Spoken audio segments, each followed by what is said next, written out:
안녕하십니까. 이익래입니다.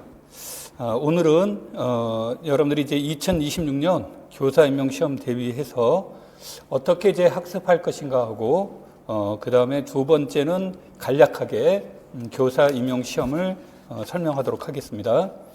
이게 이제 여러분들에게 나눠드린 그 자료는 2021년도부터 2025년도까지 교사 임용 시험에 대한 그 분석 자료를 제시해 준 것과 그 다음에 작년에 나왔던 기출문제, 그 다음에 맨 마지막 쪽에는 기출문제에 대한 해설, 그 다음에 2025년도에는 어떤 방향으로 강의할 것인지에 대한 그런 것들을 제시해 놨습니다. 자, 그러면 이제 본격적으로 수업을 이제 시작하도록 하면요. 앞에서 얘기한 것처럼 이 목차가 첫 번째는 2021년에서 2025년까지의 과목별 점수가 어떻게 변화됐는지 이런 것들을 비교 분석해 놨고요. 두 번째로는 문항은 어떻게 되었는지, 세 번째로 각 과목별 어떤 문제들이 특징적으로 나왔는지를 우리가 볼 수 있는 내용, 그 다음에 네 번째로는 기출문제, 그 다음에 그 자료상으로는 기출문제 해설, 그 다음에 2025년도에는 어떻게 이제 강의할 것인가에 관련된 내용 순으로 여러분들에게 자료가 제공되어 있을 겁니다. 자, 그래서 이제 첫 번째 과목별 점수를 이제 한번 비교를 해보도록 하겠습니다. 2021년도부터는 이제 논술형이 제시가 되지 않았고요. 총 점수는 80점입니다. 총 점수는 80점이 되는데 여기에서 보시면 노란색으로 이렇게 표시한 부분들이 있어요. 노란색으로 그 여기 화면상에는 이렇게 표시된 부분이 있는데 이 문제는 이제 점수 변동이 이제 있었던 경우를 이제 여기서 제시를 해놨는데 현대대수학이 여기에서 8점, 10점, 8점, 10점, 10점이 이렇게 나왔었고요. 해석하기 8점으로 계속 이제 유지가 됐고, 그 다음에 이제 이 복소 함수론이 조금 이제 변수가 있습니다. 복수함수론이 2021년도까지는 계속 6점이 나왔다가 2022년도부터 8점이 출제되고 있습니다. 그 다음에 위상수학은 6점과 4점이 이렇게 번갈아 나오고 있었고, 그 다음에 미적분학은 4점과 2점이 번갈아 나왔었고, 이산수학은 2021년도까지는 2점이 나왔다가 그 이후로는 4점이 이렇게 출제되고 있습니다. 그래서 점수의 변동은 이제 이렇게 이루어져 있고, 나머지 과목들은 이제 점수에 대한 변동들이 없이 이렇게 이제 제시되고 있다라고 이제 보시면 되겠고요.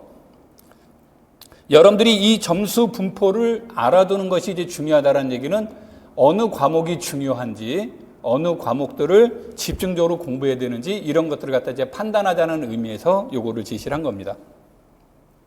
그 다음에 이 표는 위에 있는 점수를 연도별로 표로 이렇게 만들어 본 거고요. 그 다음에 문항수는 2021년도부터는 논술형이 사라지면서 23문항이 나왔어요. 23문항이 나오고 여기에서 기입형이 6문항이 나오고 서술형이 17문항이 나옵니다. 그 다음에 이제 기입형은 2점이고 서술형은 4점으로 이렇게 구성되어 있고요. 여기서도 이제 기입형에 대한 문항수의 변화를 보시면 크게 이제 두 개 과목이 이제 많은 변화가 있었는데, 현대대수학은 두 문제 또는 세 문제가 출제되고 있었고, 그 다음에 위상수학은 두 문제 또는 한 문제가 이렇게 출제되었고, 나머지는 문항수의 변동은 없습니다. 그러니까 점수의 변화는 있었지만 이제 문항수의 변동은 없는데, 이게 이제 그 2025년도에 나타나는 특징이 뭐였냐면요. 2001, 2011, 2022 같은 경우에는 4점짜리 문항 중에 두 개의 과목이 이렇게 중복되는 경향들이 있었어요. 중복되는 경향들이 있었는데, 이게 이제 2023, 2024, 2025로 넘어가면서 그런 유형의 문제들이 점점 이제 줄어들고 있다. 이런 형태가 이제 우리가 여기서 참고해서 볼 필요가 있습니다. 그 다음에 여기에 보시면 이거는 아마 글씨는 이게 잘못된 건데, 다시 말하면 여기에 있는 과목 순이에요. 여기에 있는 과목 순으로 나온 건데, 이게 아마 컴퓨터의 버전이 다르면서 요 글씨가 이렇게 잘못된 것 같습니다. 그러니까 여기에 나와 있는 요 순서는 무엇으로 보시면 되냐면, 여기에서 나와 있던 과목의 순으로 이름이 적혀져 있다, 이렇게 보시면 됩니다. 자, 그 다음에 이제 문항의 형식은 앞에서 말한 바와 같이 기입형은 6문항, 서술형은 17문항, 이렇게 이제 제시가 됐다라는 거고요. 자, 그 다음에 이제 기입형에 대한 문제 문항수는 어떻게 바뀌었냐 그러면, 여기에서 이제 보다시피 교과교육론은 항상 2문항씩 나왔습니다. 교과교육론 2문항이 나왔고, 그 다음에 미분기하학은 매년 미분기하학, 확률통계 이 과목들은 매년 출제가 됐었습니다. 그런데 복수함수론, 위상수학, 미적분학, 현대대수학 이런 과목들은 어떤 해에는 출제가 됐고 어떤 해에는 출제가 되지 않았습니다. 이거는 무엇과 같이 연계시켜서 보시면 되냐면, 앞에서 여기서 나와 있던 것처럼 문항수가 변화됐을 때, 다시 말해서 현대대수학이 3문항이 나왔는데 이때 3문항에는 서술형 2문항, 기입형 1문항이 출제가 됐었어요. 그래서 이제 그런 변화가 있었고요.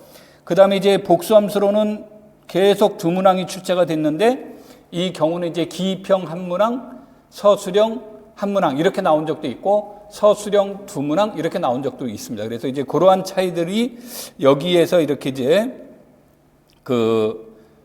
기입형의 문항 문제 과목 수가 조금씩 바뀌었었다, 이렇게 이제 보시면 되는데, 물론 과목은 이제 5개 과목입니다. 그래서 교과교육론은 A형에서 1문항, B형에서 1문항, 기입형의 기준으로 이렇게 이제 제시됐다는 얘기입니다.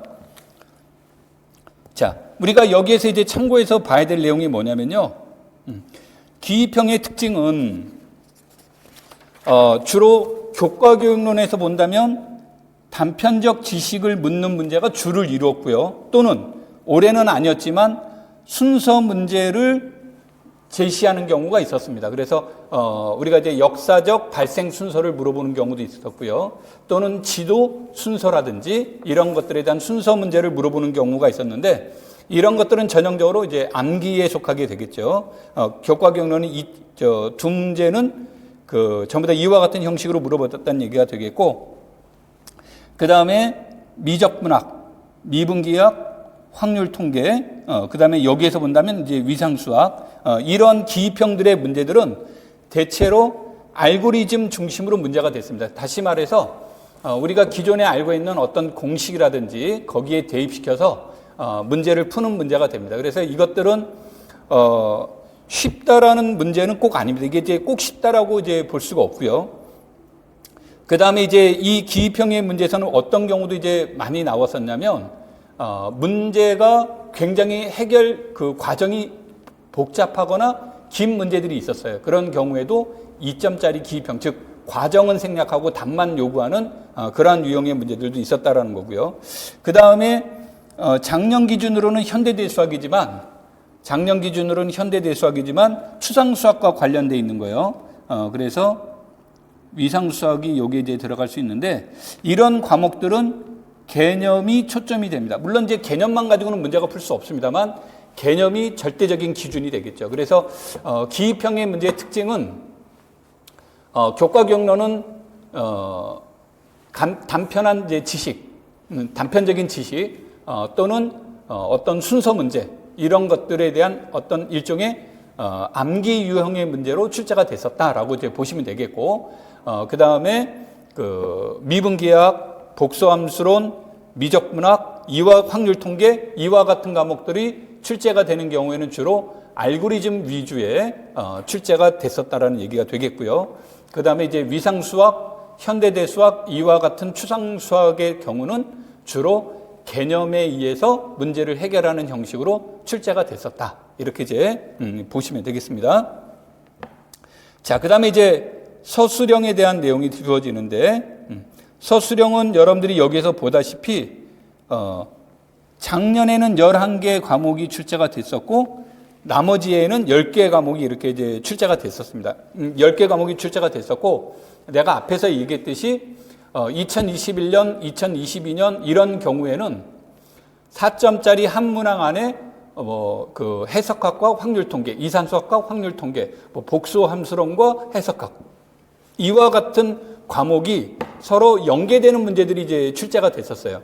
그런데 최근에 가면서 그런 문항수들은 점점 줄어들고 있다. 그래서 다시 말하면 한 문제에 한 과목만 요구하는 형식의 문제들이 대다수를 이루고 있다. 이렇게 이제 보면 되는데 이게 절대적 기준인지는 판단할 수가 없습니다. 이게 절대적 기준이라고 판단할 수 없다라는 얘기는 어떤 기준점이 없어요. 기준점이 없기 때문에 그 기준점에 의해서 되는 것이 아니라 출제하시는 분들의 성향, 그다음 물론 이제 기본적인 기준은 있어요. 기본적인 기준이라는 말은 뭐냐면요, 교육과정평가원에서 몇 년 전부터 계속 대학 측에 요구했던 게 뭐였냐면 전공 필수와 전공 선택, 그다음에 학점 이런 것들을 요구하면서 거기에 맞춰서 점수가 결정이 됩니다. 그러다 보니까 이게 점수가 약간씩 변화될 수는 있다. 이렇게 이제 보시면 되겠어요. 자, 여기에서 이제 교과교육론에 관련된 내용을 이제 잠깐 보시면 교과교육론에 대한 내용은 교육 과정과 그 다음에 철학이 중심이 됩니다. 그래서 철학이라는 측면에서 이제 우리가 이제 그 어떤 철학을 가지고 있느냐에 따라서 출제의 방향이 이제 바뀌어지게 되는데 우리가 지금 7차 교육과정, 그 다음에 2007 개정, 2009 개정, 2015 개정, 2022 개정. 그러니까 7차 교육과정에서 발표된 이후에 4번의 개정 교육과정을 거쳤습니다. 그렇지만 여전히 7차 교육과정이라는 얘기예요. 이 말은 근본적인 철학은 바뀌지 않았다는 뜻입니다. 그럼 근본적인 철학이 바뀌지 않았다는 얘기는 시험 문제에서의 기본적인 틀이 변화되지 않았다. 그래서 그러한 관점에서 본다면 우리가 세 가지의 우리가 그 관심을 가져야 되는데 하나가 점진적 수학화의 원리, 역사 발생적 원리, 그 다음에 구성주의 원리. 이 세 가지 원리에는 커다란 변화가 없어요. 그래서 시험 문제들이 출제하시는 분에 따라서 성향에 따라서 약간 바뀔 수는 있겠지만 근본적으로 이 세 가지 원리가 전체적인 축을 이루고 있다. 이렇게 이제 보시면 되겠고요. 그러면서 어떤 내용들이 나오냐면 그것들에 대한 이론을 이해하고 있는지, 그 다음에 이것이 실제 학교 현장에서 어떻게 적용되고 있는지 이런 것을 이해하는 거예요. 그러니까 교사 임용 시험이라는 것은 중등학교에서 고등학교에서 대학을 가는 수능 시험하고는 완전히 다른 성격을 지니고 있습니다. 그러니까 성격 자체가 다르게 되는데 수능 시험이라는 것은 수학 능력을 평가하는 시험이라고 한다면 수행 능력을 이제 평가하는 거죠. 대학 가서. 그렇다고 한다면 교사 임용 시험은 전문가를 선발하는 시험이에요. 그렇기 때문에 여러분들에게 얼마만큼 전문적 지식을 가지고 있는지를 요구하는 시험이 되기 때문에 실제로 학교 현장에서 적용할 수 있는 그런 것들을 물어보고 있다. 이렇게 이제 보시면 되겠습니다. 그 다음에 이제 전공 부분에서는 물론 문제를 풀이하는 과정에서 알고리즘적인 요소가 적용되기는 하지만 대체적으로 개념을 파악한다든지 또는 정리를 해석하기라는 말로 썼는데 이거를 이제 내가 개인적으로 강의할 때는 재해석이라고 표현을 씁니다. 그래서 정리를 재해석하는 문제, 그 다음에 문제의 요지를 이해하고 있는 문제, 이런 것들을 중심으로 출제되고 있다. 출제되고 있는데 우리가 여기 자료에는 제시되어 있지 않지만 2023년도 이후에 우리가 이제 눈에 띄게 나타나는 현상들은 계산량이 많이 늘어났었습니다. 그래서 2022, 2023, 2024년도에는 계산량이 굉장히 많았다가 올해는 이제 작년에 비해서 계산량이 상당히 줄어든 겁니다. 근데 이것도 이제 예년에 비하면 계산량이 늘어난 건 맞지만 2023, 2024년도에 비해서는 줄어들었다. 그럼 왜 이런 현상이 일어나느냐라고 본다면 이런 거예요. 교사 임용 시험에서 기본적으로 추진하고자 하는 것은 전년도 출제위원회 50% 정도는 유지하는 것을 원칙으로 삼습니다. 그래서 50%가 유지된다는 얘기는 시험의 일관성을 유지시키려고 노력을 하는 거예요. 그럼 말을 바꾸면 50%는 바뀐다라는 얘기가 되겠죠. 50%가 바뀌게 되고 이 바뀌는 분들이 기존에 출제를 하셨던 교수님들과 동일한 성격, 동일한 유형이라고 볼 수는 없다라는 겁니다. 그래서 앞에서 이제 했던 어떤 규칙은 없다라는 얘기예요. 그래서 그분들이 추구하는 수학 또는 그분들이 추구하는 어떤 철학 이런 것들에 따라서 문제의 성격은 조금씩 바뀔 수 있다라는 얘기예요. 그렇지만 변하지 않는 건 뭐가 변하지 않느냐? 우리가 이제 전공 관점에서 보신다면 이 임용에서 출제되는 그 수학은 17세기, 18세기, 19세기 수학이에요. 20세기 수학은 낼 수가 없습니다. 전문 분야로 확 들어가는 거기 때문에. 그래서 20세기 수학과 연관되어 있다면 일부가 이제 위상 수학이라든지 이산 수학이라든지 이런 것들의 일부는 포함될 수 있지만 근본적인 건 17, 18, 19세기의 문제예요. 그리고 거기에 그 과목이 가지고 있는 근본적인 철학은 거의 변하지 않습니다. 그러니까 출제하신 교수님들이 바뀌셨다고 하셔서 갑자기 문제가 바뀐다든지 그런 형태는 일어나지 않습니다. 왜냐하면 근본적인 그 철학이라든지 그 과목이 추구하는 방향 자체가 변하지 않기 때문에 그래서 여러분들이 공부하실 때 그 각 과목이 가지고 있는 특징들이 무엇인지를 여러분들이 체크를 해보는 거예요. 그렇지만 항상 서술형은 개념을 파악하고 정리를 재해석할 수 있어야 되고 문제가 요구하는 것이 무엇인지 문제를 이해하는 능력 이런 것들이 주축을 이룬다. 그러면 이 내용들 중에서 여러분들이 개념 파악 같은 경우는 많은 공부를 통해서 할 수 있지만 정리를 재해석한다든지 문제를 이해하는 능력 같은 경우는 개인적으로 공부해서 얻기에는 조금 부담스럽습니다. 그래서 이제 이런 문제들은 학원에 여러분들이 도움을 받아서 공부하시면 되겠고 그 다음에 이제 이때 또 하나 중요한 것은 학습 방법이 되겠죠. 그래서 학습 방법은 이따가 다른 내용을 하면서 구체적으로 설명하도록 하겠습니다. 그 다음에 여기에서 이제 가장 큰 변화가 최근의 변화가 복수 함수론이에요.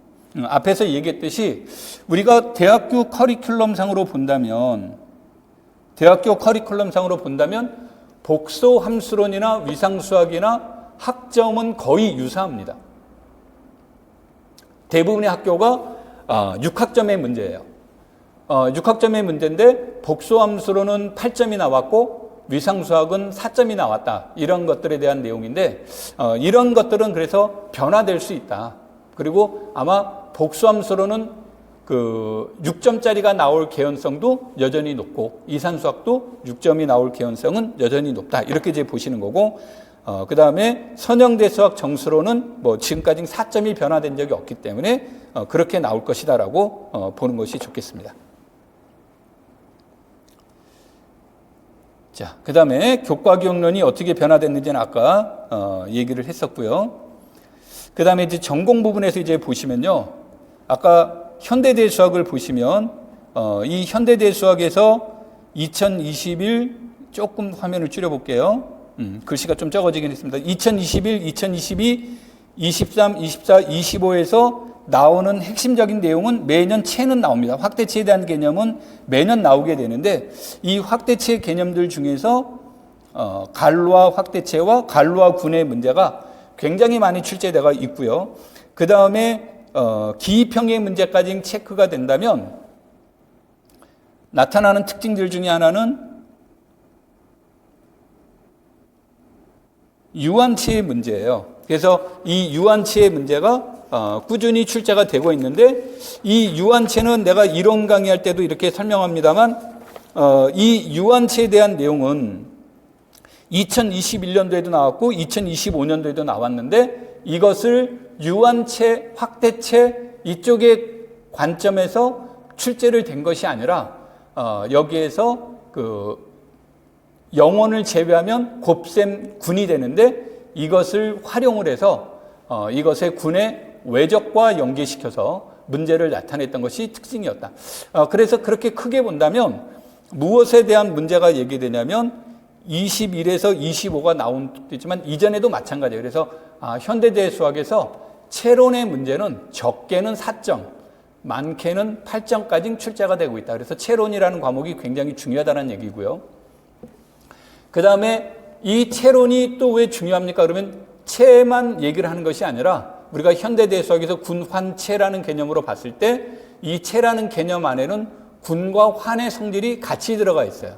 그래서 출제하신 분의 입장에서 놓고 본다면 갈로와 확대체가 군환체의 원리를 모두 다 질문을 던질 수가 있고 여러분들이 현대대 수학에서 9학점 기준입니다. 6학점 기준보단 9학점 기준으로 공부했던 모든 내용을 단 한 문제로 여러분들에게 질문을 던질 수 있다는 측면에서 출제위원들의 입장에서 본다면 굉장히 매력적이다. 그리고 이런 문제들은 자주 출제될 개연성이 높다. 이렇게 이제 보고 준비하시면 되겠습니다. 그 다음에 선형대 수학은 우리가 지금 여기에서 각 과목을 다 특징을 설명할 수는 없겠지만 선형대 수학이라는 것은 무엇을 연구를 하는 거냐면 선형성을 대수적으로 연구하는 거예요. 그래서 선형성을 대수적으로 연구하는데 이때 중요한 도구가 뭐냐면 중요한 도구는 행렬이에요. 그렇다면 여기에서 선형성에 대한 성질, 특징, 특성 이런 것들을 물어보는 거 이것을 영어로 직역하면 특성이지만 이것을 우리가 다시 재번역해서 무엇이라고 얘기합니까? 고유한 성질이라는 말로 얘기 나옵니다. 그래서 이제 고유값이 큰 틀을 이루고 있는데 이게 2021에서 2025년까지 나왔지만 앞에 것까지 보면 우리가 선형대수에서 80% 이상은 고유값과 관련된 내용들로 구성되어 있다. 그러면서 이제 고유값이라는 큰 틀이 이제 정해져 있는 거예요. 그런데 그 고유값을 질문하는 형식이 그냥 고유값을 물어보는 경우도 있고 그 다음에 벡터 공간에서 내적 공간의 관점에서 물어볼 때가 있고 작년에 나온 것처럼 직교 변환의 관점에서 물어볼 때가 있고 하는 형태로 형식을 바꾼다든지 아니면 올해도 그랬고 2022년도에도 그랬고요. 2024년도에도 그랬고 무엇을 물어보냐면 그 고유값이 가지고 있는 어떤 고유값에 대한 개념을 물어보는 문제들이 이제 출제될 수도 있어요. 그렇지만 전반적인 내용은 고유값을 중심으로 출제가 되고 있다. 그래서 여러분들이 선형대수를 이제 공부하실 때 우리는 고유값 중심으로 공부를 해야 되겠구나 이렇게 이제 보시면 되겠습니다. 그 다음에 이제 정수론과 이산수학에서 보시면 이 정수론이라는 과목은요 한 문제 안의 특징은 문항수는 하나인데 여기에 적용되는 이론은 최소 3개에서 4개가 적용이 됩니다. 그런데 이 정수론의 특징은 사람마다 다 다르게 달 수 있겠지만 우리가 정수론이라고 하는 것은 특히 2가지 형태로 이제 볼 수가 있어요. 그래서 도구적 입장에서 보면 현대대수학과 연관이 됩니다. 다시 말해서 현대대수학의 뿌리는 정수예요. 그래서 현대대수학을 이해하는 입장과 연계시키는 정수론 문제가 출제된 적도 종종 있습니다. 그 다음에 정수론의 목적이 출제되기도 합니다. 물론 절대적이긴 하겠습니다만. 그래서 정수론에 대한 목적에서 본다면 정수론은 이해하는 주요 핵심적인 이론은 큰 수의 문제를 작은 수의 관점에서 바꾸는 겁니다. 큰 수의 문제를 작은 수의 관점에서 문제를 다룬다. 그러면 큰 수의 문제를 작은 수의 문제의 관점에서 바꾸는 것이 바로 우리가 알고 있는 합동에 관련된 내용이 되겠죠. 그래서 매년 합동에 관련된 내용들은 출제되고 있다라고 보시면 됩니다. 그래서 얘가 근본 뿌리가 되는 거예요. 그 다음에 또 하나의 특징은 이게 이제 변환의 관점에서 본다면 역의 존재성 유무예요. 그러니까 역을 생각할 수 있느냐 없느냐의 문제가 되겠죠. 그럼 역의 존재성 유무를 물어보는 게 현대대수학에서 환론에서 단원이라는 개념으로 사용되는 거고요. 다시 말한다면 여기에서 곱셈 역원에 대한 내용들의 존재성 유무가 되겠죠. 그게 이제 우리가 문제를 다룰 때 존재하느냐 존재하지 않느냐, 존재한다면 그때 곱셈 역원은 무엇이냐, 이런 것들을 이제 알아보는 문제가 우리가 말하는 유클리드 알고리즘의 문제가 되고요. 그러면은 여기 존재하는 것들만 모아둔 거, 이것을 이제 대수에서는 단원군이라고 얘기합니다만, 이런 것들의 문제가 주어진다면 이것들에 대해서 위수, 즉 반복적으로 이루어진다는 얘기가 되니까 위수 문제가 나온다는 얘기는 생성한다는 뜻도 가지고 있고, 다른 한편에서는 주기를 의미하는 뜻이 되기도 합니다. 그래서 위수 문제, 그러면은 모든 것을 생성할 수 있느냐 없느냐, 모든 것을 생성하는 것은 존재하느냐 존재하지 않느냐, 이런 것에 대한 질문들이 나올 수 있고, 그것에 대한 문제가 바로 원시근의 문제가 됩니다. 그래서 교사 임용 시험에서 정수로는 그와 같이 합동, 그 다음에 위수, 원시근, 이런 것들이 주축을 이루게 되는 거고요. 그런 것들을 이제 활용하는 알고리즘적인 문제로 우리가 이제 다양한 문제들을 이제 물어볼 수가 있습니다. 그래서 올해는 이제 르장드리 기호가 나오는데 이것도 2차 합동식과 연관되어 있는 문제가 나오긴 했는데, 이 르장드리 기호의 문제는 일종의 알고리즘입니다. 그러니까 이것의 문제보다는 더 중요한 건 원시근의 개념을 이해하고 있느냐, 그 다음에 고체 합동식의 해, 이 원시근이라는 말은 군론에서는 순환군의 의미가 됩니다. 순환군에서 생성원의 의미가 됩니다. 그래서 그런 것들을 가지고 어떻게 활용할 것이냐의 문제의 관점으로 정수론을 접근하신다면 시험 문제는 아마 그 틀을 벗어나지 않을 것이다, 이렇게 이제 보시면 되겠고요. 그 다음에 이산수학에 대한 내용으로 넘어가서 보시면, 이 이산수학의 목적은 최적화예요. 그러니까 이산적인 상황에서 최적의 결과, 그러니까 최대 최소란 뜻이 아니에요. 최적의 문제입니다. 그러니까 최적의 문제를 활용하는 문제인데, 이때 이 최적화에 대한 내용을 최적화에 관련된 문제를 해결하는데 우리가 이제 활용되는 것들이 세기 문제, 그 다음에 그 그래프 문제, 그 다음에 그 점화 문제, 이런 것들이 핵심 이론이 되는 겁니다. 그리고 거기에서 이제 직접적으로 활용되는 이론들의 문제들이 채색수 문제, 그 다음에 생성 수용도 문제, 이런 것들이 이제 핵심적인 이론을 이루게 되는 거고요. 자, 그래서 이제 시험 문제는 뭐가 나옵니까? 라고 말하는 것보다는 얘네들은 굉장히 골고루 출제가 되고 있었다. 그런데 이 문제는 이제 최적화의 관점에서 물어보는 건데, 해에 따라서 조합을 물어보기도 했고, 인접행렬, 근접행렬을 물어본 적도 있었고, 그 다음에 생성함수를 물어보는 경우도 있었고, 그 다음에 올해와 같이 채색수를 활용하는 문제가 출제될 수도 있었다.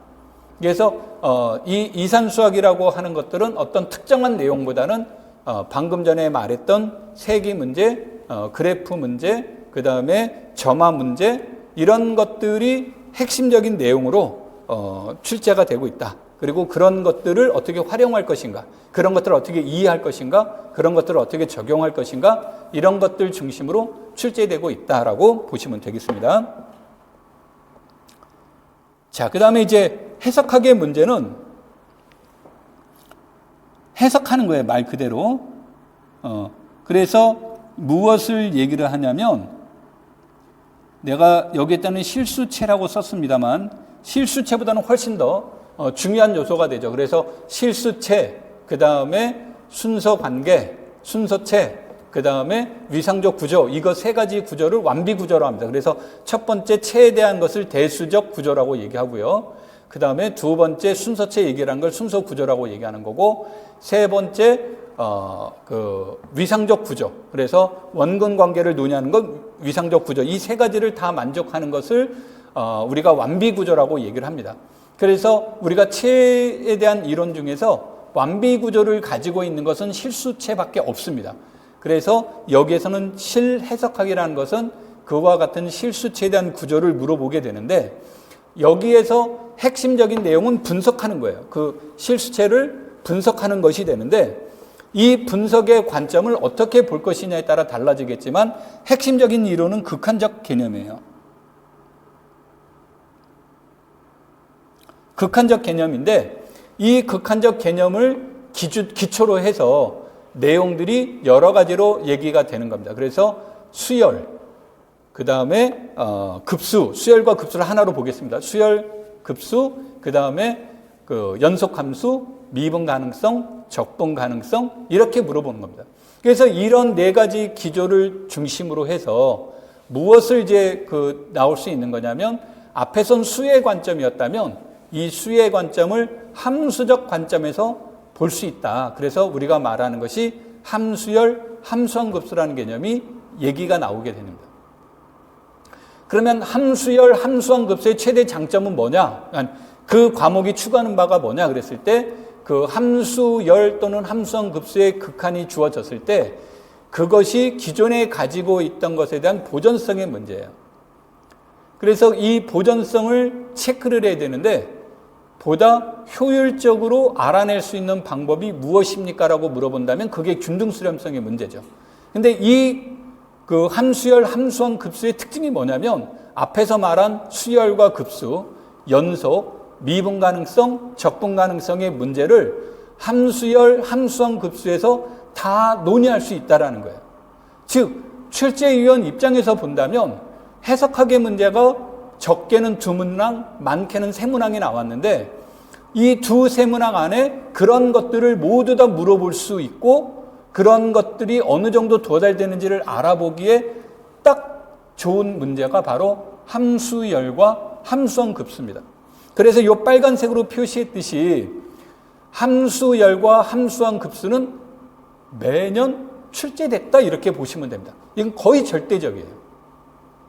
그래서 여러분들이 이제 공부하실 때 그 함수열과 함수함급수 부분들을 이제 열심히 공부를 하는데 아마 여러분들이 어느 책을 보시든 함수열에 관련된 이론들은 굉장히 친절하게 나와 있는데 함수함급수의 문제들은 불친절하게 나와 있을 거예요. 그 이유는 무엇 때문에 그러냐면 함수함급수는 일종의 다른 관점에서 본다면 함수열의 또 다른 표현이 되는 겁니다. 함수열은 일반적으로 계산량이 조금 적은데 함수함급수는 계산량도 복잡할 뿐만 아니라 계산 결과를 알기도 어렵습니다.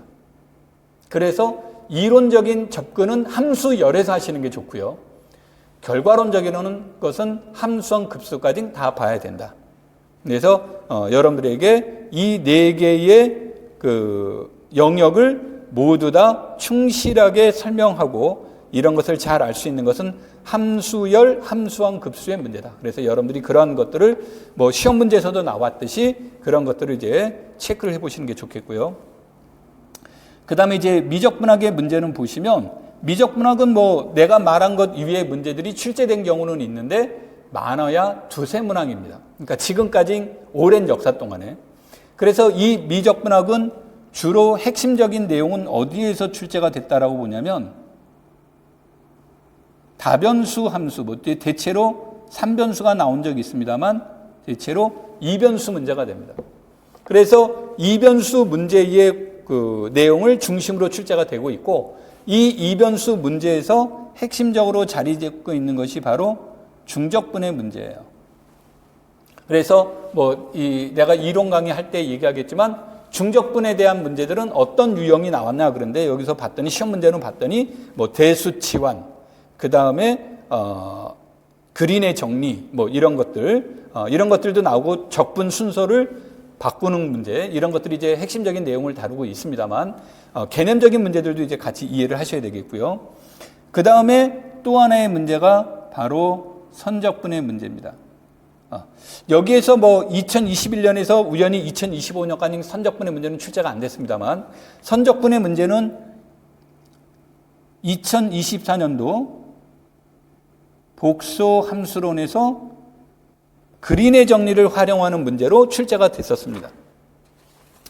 자, 그래서 이 선적분의 문제가 이제 여기서 얘기가 되고요. 그 다음에 여기에서는 이제 그 교사명 시험에서는 나오지 않았지만 미분 방정식 문제, 이게 이제 제일 고민의 대상이 됩니다. 참고로 미분 방정식의 문제는 공식적으로 교사 임용 시험에서 빠져 있습니다. 그러니까 미분 방정식은 교사 임용 시험에서 출제되지 않습니다.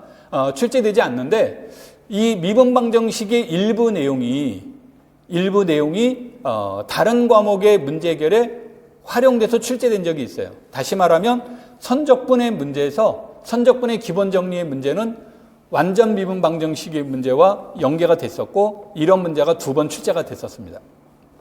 그 다음에 고개선형 미분 방정식의 문제가 2024년도에도 출제가 됐었어요. 그러니까 분명히 과목은 미분 방정식 문제가 아닙니다. 미분 방정식 문제가 아니기 때문에 2000년 이후에 공식적으로 제외가 됐습니다. 그래서 미분 방정식 문제는 공식적으로 나오지는 않았지만 다른 과목의 문제를 푸는데 고개선형 미분 방정식의 문제와 그 다음에 완전 미분 방정식의 문제가 출제가 됐었고요.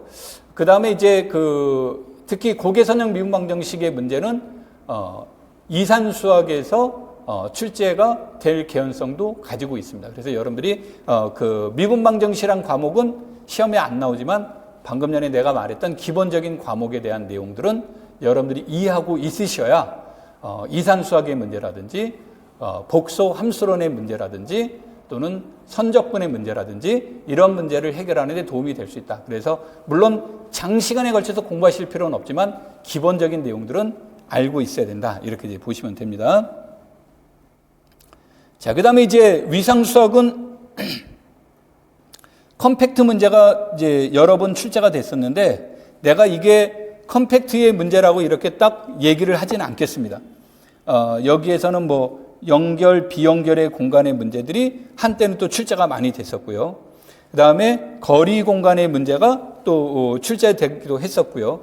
그런데 내가 이것은 콕 집어서 말을 하지 않겠다라고 얘기한 것은 출제위원회 성향에 따라서 이 내용들은 바뀔 수 있는데 이 위상수학이라는 과목은 무엇으로 보는 게 가장 좋겠냐면요.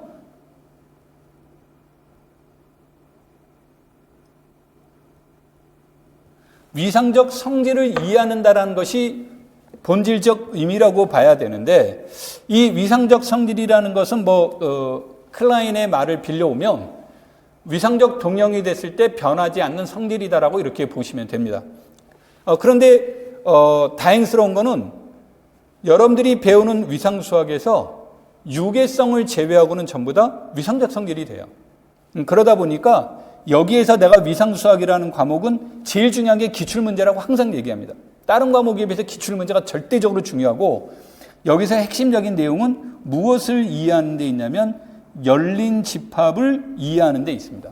그래서 여기에서는 하나는 집합적 관점에서 분석할 때는 기저로서 접근하는 게 중요하고 점의 입장의 관점에서 접근할 때는 국수 기저가 핵심적인 이론이 됩니다. 그래서 내가 항상 얘기하는 것은 위상시험은 질문지가 뭐가 나오든 간에 열린 집합에 대한 개념을 이해하고 있으면 비교적 쉽고 열린 집합에 대한 개념을 이해하지 못하면 문제가 매우 어렵다. 이렇게 이제 보시면 되겠고 제가 이거를 이제 작년에도 강의할 때 계속 얘기를 했었는데 올해 같은 경우는 거짓말같이 똑같이 시험에 나왔어요. 문제 자체가 똑같아져 버렸는데 이런 게 이제 거짓말같이 똑같이 나왔는데 이게 똑같이 나왔다라고 말할 때 무슨 얘기를 하냐면 보통 예제가 똑같은 경우는 상당히 어렵습니다. 그런데 위상수학에서는 이러한 문제들을 우리가 접근해 볼 수 있는 거는 뭐냐면 앞에서도 얘기했듯이 위상을 만드는 거고 위상을 만드는데 핵심 이론은 열린 집합인데 이게 만들고 싶다고 해서 쉽게 만들어지는 건 아니에요. 그리고 역사가 어느 정도 되다 보니까 임용시험의 역사가 어느 정도 되다 보니까 지금까지 나왔던 모델을 가지고 재구성하는 형식들이 많습니다. 그래서 내가 다른 과목과 달리 위상수학은 기출문제가 매우 중요하다. 그리고 그 기출문제 중에서 앞에서 말한 것과 같이 열린 집합을 어떻게 이해할 것인가 이런 것들이 굉장히 중요하다는 얘기를 하겠고요. 복수함수로는 크게 두 가지 문제로 보시면 됩니다. 크게 두 가지 문제로 보면 되는 건 뭐냐면, 세 가지 문제로 보시면 됩니다. 내가 실수를 했습니다. 세 가지 문제로 보시면 되는데, 하나는 정함수의 문제가 되는 거고요. 하나는 복수 적분의 문제가 되는 거고요. 하나는 유계성의 문제가 되는 겁니다. 이 세 가지가 핵심적인 내용이 돼요. 그래서 시험 문제는 뭐 여러 가지 내용들이 나왔지만 크게 보자면 이 세 가지가 바뀐 적은 거의 없다, 이렇게 보시면 됩니다. 자, 그래서 빨간색의 빈도수가 조금 더 높은 거고요. 파란색은 빈도수가 그거보다는 조금 낮지만 우리가 아주 유심히 봐야 된다는 뜻에서 색을 파란색으로 칠해 놓게 됐는데, 여러분들한테 얘기를 하는 것은 이 세 개의 형식이 나오게 되는데 그때 질문의 요지는 바뀌어질 수 있고요. 그 다음에 기본적으로 이 세 가지 틀에서 변하지 않는다고, 조금 하나가 우리가 이제 관심을 갖는 건 뭐냐면요. 내가 복수함수로는 미분 가능성, 이게 이제 우리가 그 해석적인 것과 연관됩니다. 그래서 미분 가능성의 문제와 복수 적분의 문제와 복수 변환의 문제로 봐야 된다. 이 세 가지 관점에서 봐야 되는데, 이 복수 변환의 좀 치명적인 단점이라고 하는 것은 기하적인 것을 시험에서 요구하기에 좀 어렵다. 그럼 기하적인 것을 어려운데 나는 내고 싶다. 그러면 그런 것들이 뭐가 있을까? 라고 했을 때 대표적인 문제가 쌍일차 분수 변환의 문제, 그 다음에 회전각의 문제, 그 다음에 교각의 문제, 이런 것이 될 것이다 라고 얘기를 했고, 보통 강의할 때도 그 세 개에 집중을 해서 이제 강의를 했는데, 올해도 이제 이게 2020년도에도 출제가 됐었습니다. 이 쌍일차 분수 변환 문제가 2020년도에도 출제가 됐었는데, 이게 이제 나온다면 쌍일차 분수 변환의 문제가 나왔고, 이것에 대한 문제를 상과 연계시켜서 이제 출제가 돼서 4점짜리로 구성이 됐는데, 개인적으로 본다면 이건 4점짜리보다는 2점짜리에 좀 가까웠던 그런 유형의 문제가 있는데, 그래서 여러분들이 여기에서 아마 집에서 자료로 보시는 분들은 지금 학원에서 제시한 프린트물, 유의물로 보시는 분들은 이게 흑백으로 나와서 내가 지금 말하는 게 잘 나타나지는 않겠지만, 여러분들이 내가 지금 여기 화면상에서, 우리 요 화면상에 나타나고, 화면상에는 색이 구분이 되죠. 그래서 여기에서 내가 색을 구분한 것들은 여러분들이 필기하시면서 좀 색을 칠하셔서 이런 과목들이 핵심 내용이다라고 보시고, 이 기출문제에서 핵심 내용을 보라는 이유는 얘가 출제됐으니까 중요합니다라기보다는 중요하니까 출제됐다라고 보셔야 돼요. 그러면 이러한 문제들은 앞으로도 출제될 개연성이 높다라는 것이고요. 그래서 여러분들이 그런 것에 초점을 둬라, 그런 뜻으로 얘기가 된 겁니다. 미분기하는 거의 내용이 없습니다. 그러니까 미분기하는 거의 내용이 없는데, 다시 말해서 미분기하는 곡률에 대한 개념이에요.